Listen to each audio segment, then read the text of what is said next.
Hello everyone, my name is Major Mike Rehill. I'm retired reserve officer with 40 years service, and I'm also a member of the Hamilton Veterans Committee.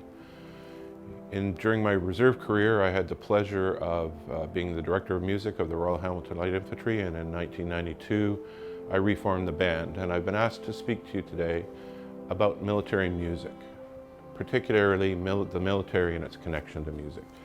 If you think back to the earliest times, the very first musical instruments were probably an animal horn, a drum, and a piece of reed that was like a flute.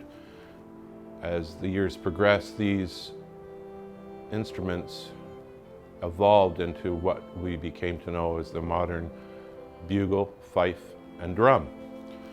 Now, these three instruments had a particularly long history with the military because in the days before radios and telecommunications, if you wanted to communicate with people, you had to do it by sound, and you either had to do it by hitting a drum or you had to do it by making a sound on a bugle. And in Scotland, they also used bagpipes. They were also used as signal instruments. So as the years progressed, these instruments were used as signals, and the bugle in particular has a special significance to the Army. And if you can see on my cap badge, it still has a bugle.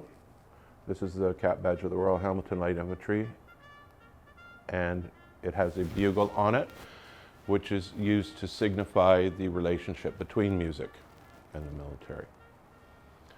So in the 1800s, the British Army developed a whole series of bugle calls, almost 50 different bugle calls, telling what soldiers would be doing during the day. So there was a bugle call to wake up in the morning, there was a bugle call to eat, there was a bugle call to charge, there was a bugle call to advance, there was a bugle call to go to bed. The sentry duty involved several bugle calls, and one of them was called the last post. And the bugle call, the last post, was used to signify that the sentries who were to guard the camp for the night were to go to their posts, their last post.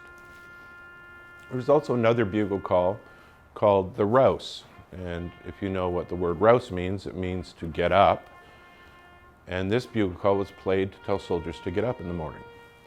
So the significance of military music and the Remembrance Day is very, very close.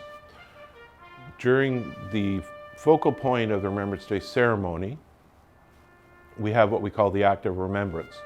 This is the bugle call of the last post, which I'm sure all of you have heard before, which is used to signify to tell the soldier that it's time to go to his last post or go to heaven. And then there's a moment's silence for us all to reflect on the sacrifice the soldiers made. And then the rouse, which is played to signify the soldier rising to heaven. Sometimes there's 3 volleys played over a soldier's grave, and that's used to signify, the 3 shots are used to signify the Holy Trinity, the Father, Son, and the Holy Spirit. But this is rarely done on Remembrance Day. So this is the significance of military music to Remembrance Day and how the military celebrates Remembrance Day with music. Thank you.